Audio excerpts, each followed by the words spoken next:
I've had many, hundreds. Pastor, since I was young, I struggled with this. So there's no way I'm going to get victory. And I'm telling you, we can make the excuses or we can receive God's grace. Because making the excuses are refusing God's grace. And so we need to understand that God's grace empowers us when we're humble enough to admit, hey, I haven't arrived.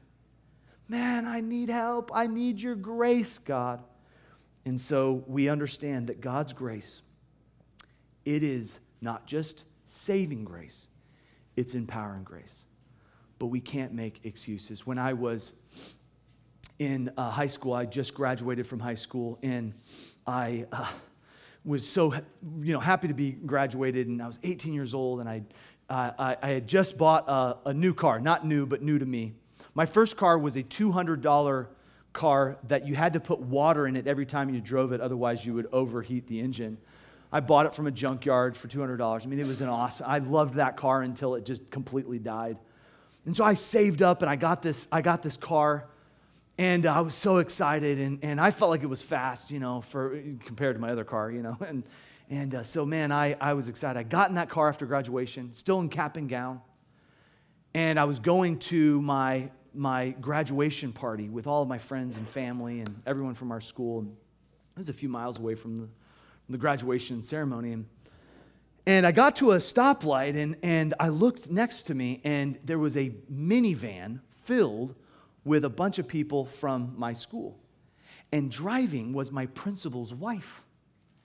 And she was, in good spirits. She rolled her window down, and she revved her gas, like, I'm going to beat you in my minivan. I'm like, well, no, I'm going to beat you in my Ford Taurus, And I was like, here we go, And so, man, the light turned green, and I sped off. And the problem was the next intersection had a bunch of cars and the light, and so we all had to slow down.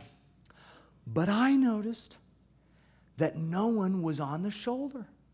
So I thought, you know what? We're turning right. I'm going to go in the shoulder, turn right. I'll beat them, and then it'll be like, hey, And so they stopped and slowed down, and I went in the shoulder. In fact, I took a screenshot of what this exact intersection, where this side of the road is, that didn't used to be paved. It was gravel. And so I took my car that I just purchased with my own money, and I turned into that gravel shoulder, and I started going to turn right, and I looked back at them like, ha, I pulled a good move, The issue was there was a guy at that stoplight who I didn't know decided, oh, I guess I'll turn right here. And when he turned right, and I looked back, it was too late. And I T-boned him. And his car tipped all the way up on its side. And it was like a movie. It was like slow motion. You know how those things happen? Everything slows down. And the car tilted back down, and we locked eyes. He put it in park. I put it in park. He was fine. I was fine. But when the police officer got there, my adrenaline was rushing. I was so adamant to tell the officer that it was his fault because he didn't use his blinker.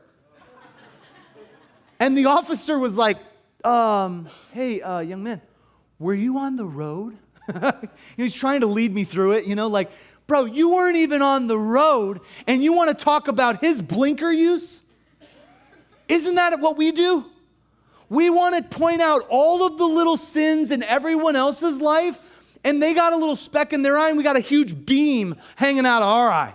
I want to say that revival happens when you say, hey, I'm going to stop pointing out where everyone else is wrong, and they could have done that, this could have been done better, and that should have been handled. I want to tell you that until you get alone with God, and until God's grace grips your heart, and it's like, yeah, I've been making excuses.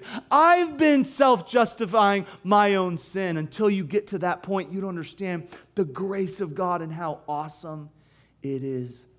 And so excuses for sin are the refusal of grace. But humility is where we are honest enough to accept God's grace. Self-justification, A.W. Tozer said, is a deadly enemy of repentance. But the soul that is busy explaining itself is not ready to trust grace.